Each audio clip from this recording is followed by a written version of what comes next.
পুলিশকে ধরেন নিষ্ক্রিয় করবার চেষ্টা হয়েছিল, এমনকি শেষ পর্যন্ত 5 আগস্ট পর্যন্ত আপনার কথায় যেটি বেরিয়ে এলো। আপনাদের পুলিশের মধ্যে শীর্ষ পর্যায়ে কোনো ষড়যন্ত্র ছিল কিনা? কারণ আমরা দেখলাম 5 আগস্ট পরবর্তী সময়ে তৎকালীন আইজিপি ক্যাঙ্গারু কোর্টে রাজসাক্ষী বা অ্যাপ্রুভার হয়েছেন। তিনি কি বাঁচার তাগিদে হলেন নাকি ষড়যন্ত্রের অংশ হিসেবে? এটা আমার মনে হয় তিনি বাঁচার তাগিদে করেছেন এবং ভয়ে করেছেন।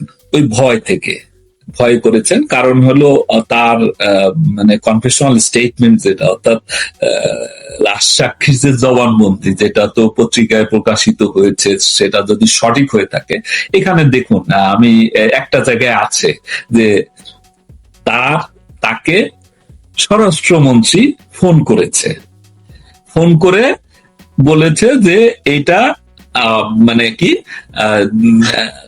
প্রধানমন্ত্রী বলছে যে কোনো কঠোর হাতে এই দমন করতে হবে, প্রোটেস্টারদের দমন করতে হবে। তো এইটা আইজির কাছে টেলিফোনে বলেছেন স্বরাষ্ট্রমন্ত্রী। তো ওইখানে উপস্থিত ছিলেন একজন জুনিয়র কর্মকর্তা, মানে আইজিপির তুলনায় উনি খুবই জুনিয়র, যে একজন এডিশনাল ডিআইজি পদমর্যাদার একজন কর্মকর্তা ওনার সামনে উপস্থিত, যার নাম হলো সম্ভবত প্রলয় কুমার জুয়াদ্দার। তো আইজিপির কোনো রোল নাই, আইজিপি কে টেলিফোনে বলছেন, আর এইটা ওনার টেলিফোনের কনভারসেশন প্রলয় কুমার জুয়াদ্দার শুনে এইটা সে ডিএমপি কমিশনার এবং অন্যান্যকে নির্দেশ দিছে যে প্রধানমন্ত্রীর নির্দেশ হলো এইটা। তো এখানে টেলিফোনে শুনলেন, মানে মানে প্রধানমন্ত্রীর কোন রেফারেন্স তো আইজিপি ব্যবহার করেননি, যে প্রধানমন্ত্রী, কারণ ওনার সাথে তো দেখা হয়েছে প্রধানমন্ত্রী, এবং মানে 4 তারিখ 2বার দেখা হয়েছে ওনার সাথে।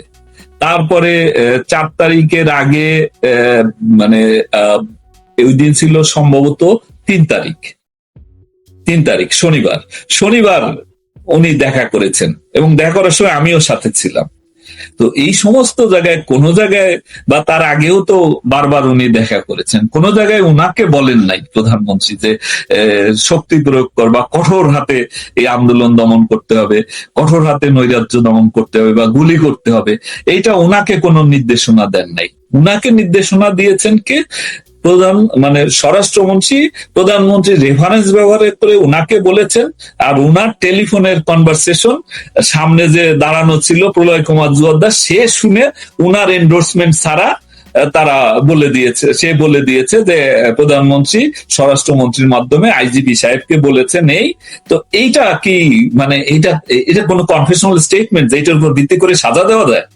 বলুন তো। এইটা আবার আইজিপি নির্দোষ।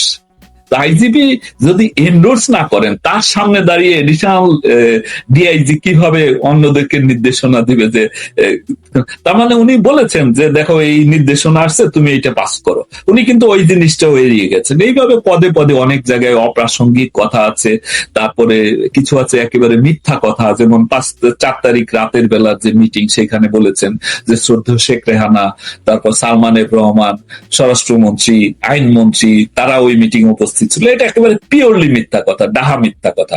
ওখানে আমি তো গেইটে মানে যে রুমে মিটিং হচ্ছিল, ওই মিটিং রুমের সামনে বসা, আমি এবং ডিজিএফআই, এবং পাশেই শ্রদ্ধেয় শেখ রেহানা বসা। তো আর কোন মানে সিভিলিয়ান কোন ম্যাজিস্ট্রেট তো ছিলেন না, শুধু সিকিউরিটি অ্যাডভাইজার ছিলেন আর ইউনিফর্মধারী যারা তারা ছিলেন। তো কিন্তু উনি কনফেশনাল স্টেটমেন্টে কিন্তু এটা বলেছেন। তো ফলে এইখানে অনেক অপ্রয়োজনীয়, অনেক মিথ্যা, অনেক অতিরঞ্জন, এবং এটা তাকে মৃত্যুর ভয় দেখিয়ে তাকে এটা বলতে বাধ্য করা হয়েছে, এবং এটা লিখে দেওয়া, জাস্ট একটা স্ক্রিপ্ট লিখে দেওয়া। এবং ওখানে দেখবেন যে আমাকে জড়ানোর জন্য নানাভাবে চেষ্টা হয়েছে, যে আমাকে কিভাবে ওইটার ভিতরে আনা যায়। তো কিছুই পায় নাই। তখন বলেছে যে মানে কি দলাদলি ছিল পুলিশের ভিতরে। এইটা তো এই বিষয়ের সাথে কোনো সম্পৃক্ত বিষয় না। এটা ওই যে স্ক্রিপ্ট লিখে দেওয়ার কারণেই তো এটা অনেককেই জড়ানোর চেষ্টা করা হয়েছে। শ্রদ্ধেয় শেখ রেহানা কিংবা জনাব সালমান এফ রহমান, অনেকের নাম যাতে আনা যায় এইভাবে এই স্টেটমেন্টটা করানো হয়েছে। তো এইটা উনি একেবারেই ভয়ে, মানে ফাঁসির ভয়ে ভীত হয়ে উনি এই কাজটি করেছেন বলে আমি বিশ্বাস করি। তো আপনি কাছ থেকে যেহেতু দেখেছেন, আপনি ওনাকে খুব ভালো করে জানেন, কারণ আপনি একদম তার কাছাকাছি, পদমর্যাদার কাছাকাছি একসঙ্গে দীর্ঘদিন কাজ করেছেন। আপনি আমাদের সঙ্গে যুক্ত হয়ে আমাদের অনেক অজানা তথ্য সংযুক্ত করলেন আমাদের দর্শকের জন্য, এই জন্য আপনাকে অসংখ্য ধন্যবাদ। আপনাকেও ধন্যবাদ। আমি আপনার প্রশ্নগুলো জবাব দেওয়ার চেষ্টা করেছি, এবং সেই সাথে আমি জানি না আমার জবাবগুলো কারো পক্ষে যাবে কারো বিপক্ষে যাবে। তো আমি একেবারে আমার যে রিয়েলাইজেশন, আমার কাছে যে ইন্টেলিজেন্স ছিল, আমার কাছে যে তথ্য ছিল, সেগুলোর ভিত্তিতেই আমি জবাব দেওয়ার চেষ্টা করেছি। কে খুশি হবেন কে বেজার হবে সেটা ভেবে আমি বলিনি। তো সবাইকে আমি আমার ধন্যবাদ এবং কৃতজ্ঞতা জানাচ্ছি।